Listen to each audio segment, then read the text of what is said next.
প্রয়োজন পরিমাণ যুবক রেডি হচ্ছে, ঘাবড়ায়ও না। তোমার মতো আমার মতো 2-4 জন অপদার্থ ছাড়াও ইসলাম বিজয় হবে। কসম আল্লাহ, আল্লাহ নবী সাল্লাল্লাহু আলাইহি সাল্লাম বলছে, উম্মত শুনো, যদি কোনোদিন শুনো যে কিয়ামতের আর একদিন বাকি, তবুও মনে রাখবা মাহদী আসবে আর সারা বিশ্বময় ইসলামের বিজয়ের পতাকা উড়বে। সারা পৃথিবী আরেকবার খেলাফতের রঙে ইসলামের বিজয় নিশানে আরেকবার পৃথিবীবাসী দেখবে। নবীজি এটা ওয়াদা দিয়েছেন। এজন্য যুবক ভাই আমার এই একটা লাইন কথা মনে রাখো, মক্কার জমিনে যেদিন আল্লাহ নবী সাল্লাল্লাহু আলাইহি সাল্লাম কালেমার দাওয়াত শুরু করছিলেন, সেদিন কিন্তু তিনি প্রত্যেকের কাছেই কালেমার দাওয়াত দিছেন, সমান গুরুত্ব দিয়েই দিছেন, কলিজার সবটুকু দিয়ে তিনি প্রত্যেকের কাছেই দাওয়াত দিছেন।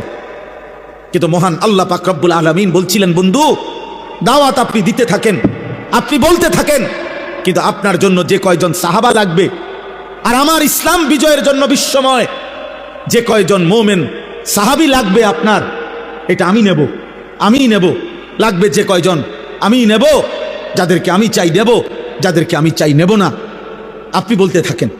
এজন্য খুদার কসম নবীজি আবু জেহেলকেও কালেমার দাওয়াত দিছে, আবু বকরকেও দাওয়াত দিছে, আবু লাহাবকেও দাওয়াত দিছে, ওমরকেও দাওয়াত দিছে।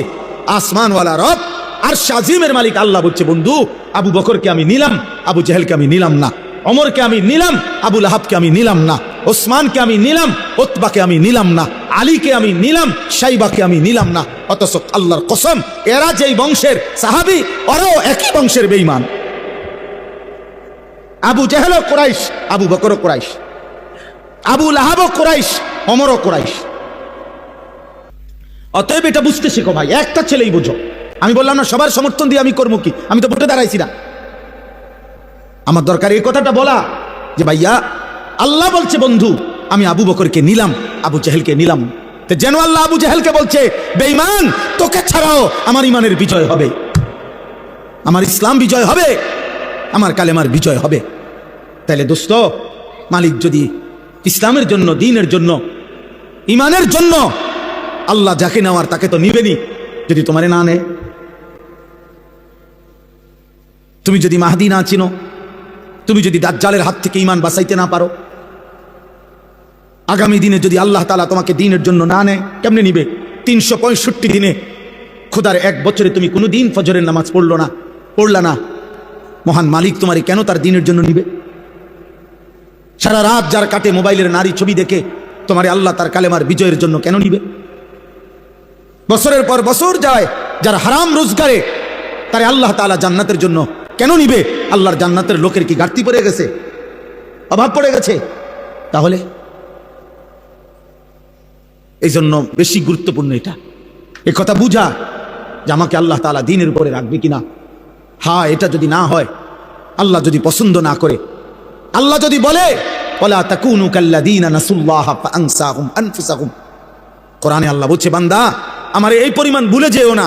বেশি দিন আমাকে ভুলে গেলে আমি আল্লাহ বললাম একদিন আমি তোমাকে তোমার পরিচয় ভুলিয়ে দেব, আত্মভোলা করে দেব, আর কোনো দিন তোমার মনে পড়বে না তুমি মুসলমান। তোমার মৃত্যু হবে, তোমার কবর হবে, তোমার আখিরাত হবে, আমি ভুলিয়ে দেব। ফাআনসাহুম আনফুসাহুম, আমি তোমার পরিচয় তোমারে ভুলে দেব, আত্মভোলা, আত্মবিস্মৃত হয়ে যাবা। নিজের বংশ, নিজের ইজ্জত, তোমাদের অগণিত ছেলে যাদের মাথায় মুশরিকের চুল, বেঈমানের চুল, তোমাদের একজনেরও তোমাদের বাবার কথা মনে নাই। তোমার বাবা এমন ছিল না, তোমার বংশ এমন কারো চুল নাই। বিগত 100 বছরে তোমার ফ্যামিলির কেউ এমন চুল রাখে নাই, তুমি কোন বেঈমানের মতো চুল রাখছো? মানে তুমি এই প্রথম তোমার বংশ থেকে, তোমার ধর্ম থেকে তুমি নিজেকে সম্পর্ক বিচ্ছিন্ন করে দিলা। এর পরের জেনারেশন যদি তোমার হাতে তৈরি হয়, আমার সন্তান, আমি আমার বাবার সন্তান, আমার বাবা টুপি মাথায় দিছেন, আমিও আজও টুপি মাথায় দেই। আমার বাবা দাড়ি রাখছেন, আমি আজও দাড়ি রাখি। আমার বাবা মৃত্যু পর্যন্ত পাঞ্জাবি পরছেন, আমি আজও পাঞ্জাবি পরি। আমার বাবা মৃত্যু পর্যন্ত লুঙ্গি পরছেন, আমি আজও লুঙ্গি পরি। তাহলে আমি আমার বাবার অনুসরণ, আমি আমার রাসূলুল্লাহ সাল্লাল্লাহু আলাইহি সাল্লাম, আমার রাসূলের সাহাবাদের অনুসরণের উপরে চলার চেষ্টা করছি। কিন্তু তুমি তো তোমার আল্লাহ, তোমার রাসূল, সাহাবা, আউলিয়া, উলামা, এমনকি তোমার আপন বাবা এবং পূর্বপুরুষের থেকেও সম্পর্ক বিচ্ছিন্ন করে চুলে, চেহারায়, লেবাসে, পোশাকে, চাল চলন, চিন্তা, হাসি, মজাক, কথাবার্তা সবকিছুতে নিজেকে বিচ্ছিন্ন, আলাদা করে দিলা। কি বুঝাইতে চাচ্ছ তুমি? মুসলমান না বেঈমান? কি বুঝাইতে চাও?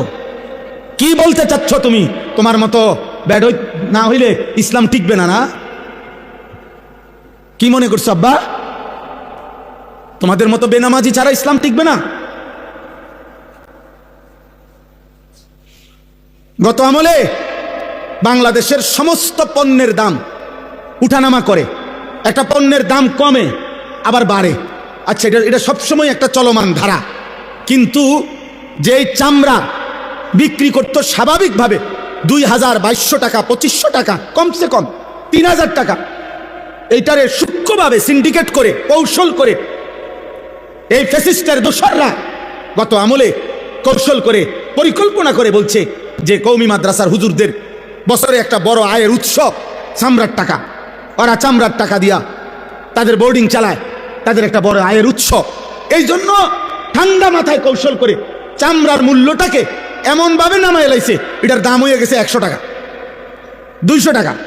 হাজার হাজার চামড়া, কোরবানির শত শত চামড়া ফেলে দিছে, মাটিতে গাইরা লাইছে। কেউ দাম নাই, কেউ নেয় না, ট্যানারিওয়ালারাও নেয় না। কত কওমি মাদ্রাসা ঢাকাতে, শহরে, বন্দরে চামড়া নিয়ে অসহায়ের মতো পড়েছিল। দুশ্মন ভাবছে, ষড়যন্ত্রকারী মুনাফিকরা ভাবছিল এতে করে কওমি মাদ্রাসাগুলো শেষ হয়ে যাবে।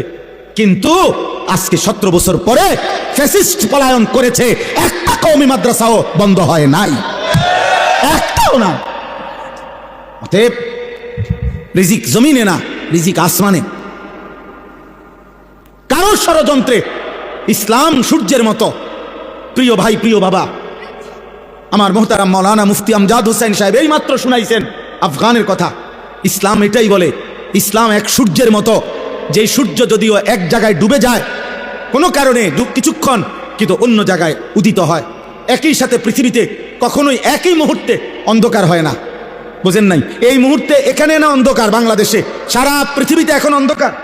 কথা বলেন, সারা পৃথিবীতে এখন সূর্য ডুবে গেছে না? পৃথিবীর কোথাও না কোথাও সূর্য আছে কিনা এখনো? অবশ্যই আছে, অবশ্যই আছে, অবশ্যই আছে।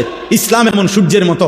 কোনো জায়গায় যদি কোনো সময় কোনো প্রেক্ষাপটে মুসলমান নির্যাতিত হয়, মুসলমান ব্যাপকভাবে যদি শহীদ হয়, শেষও হয়ে যায়, কিন্তু একই মুহূর্তে পৃথিবীতে ইসরাফিলের ফু পর্যন্ত কখনোই ইসলাম চূড়ান্ত একসাথে ধ্বংস হবে না, এটা আল্লাহর ওয়াদা। এই জন্য যদিও গাজা, ফিলিস্তিনের মুসলমান রক্তের দরিয়ায় ভাসতেছে, কষ্টের দরিয়ায় ভাসতেছে, অভুক্ত হয়ে মরতেছে, যদিও রক্ত জমছে, শাহাদাতের খুন দিতেছে, দেখলে মনে হচ্ছে মুসলমান শেষ না। আল্লাহ বলছে, আবার তাকিয়ে দেখো, আফগানে ইমানের সূর্য পথ করে উঠছে, ইসলামের সূর্য উঠছে। ইসলাম ডুবে নাই, ইসলাম হারে নাই, ইসলাম হারে নাই।